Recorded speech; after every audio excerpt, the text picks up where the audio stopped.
Good day, class. Welcome to the fourth and last session. In this session, we will briefly evaluate spoken and signed discourse. We will start by looking at points of view in spoken and signed text in relation to conditions and purpose of the interaction. A point of view is a unique perspective given by the narrator in a piece of written or spoken text, which directly influences how the listener experiences the message. We will briefly cover 5 ways in which you can identify and understand the point of view.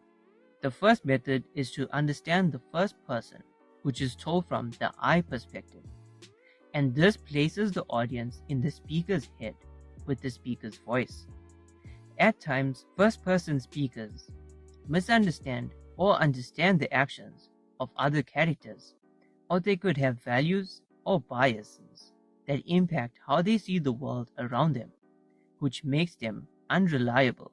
The audience needs to discern between fact and fiction.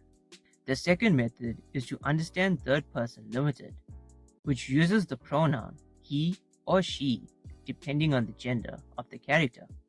Third-person limited gives the audience the focused character's perceptions on events, thoughts, and feelings.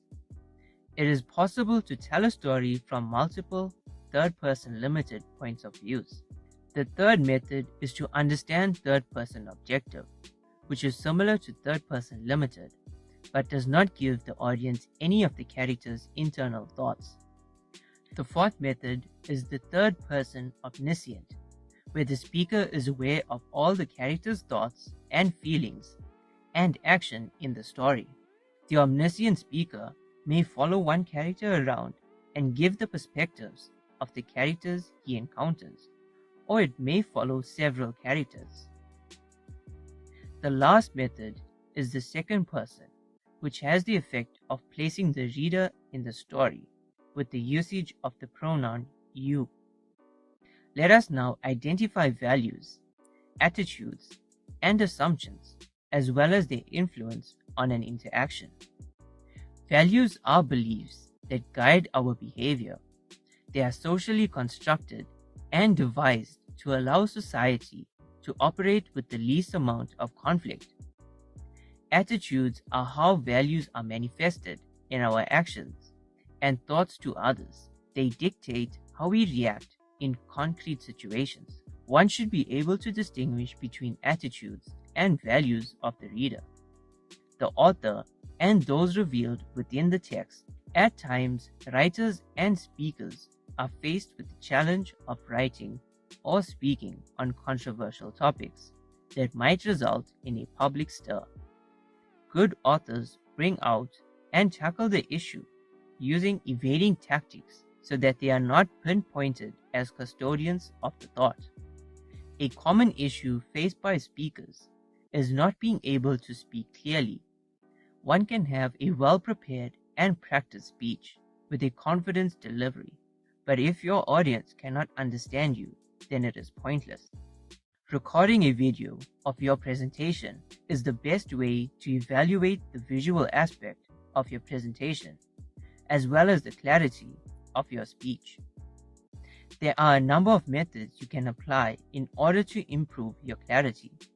We will briefly look at 4 of them before we come to an end of our unit standard. The first tip is to watch your voice. You should not speak too fast or too slow. The pace at which you speak has a major impact on how much your audience pays attention.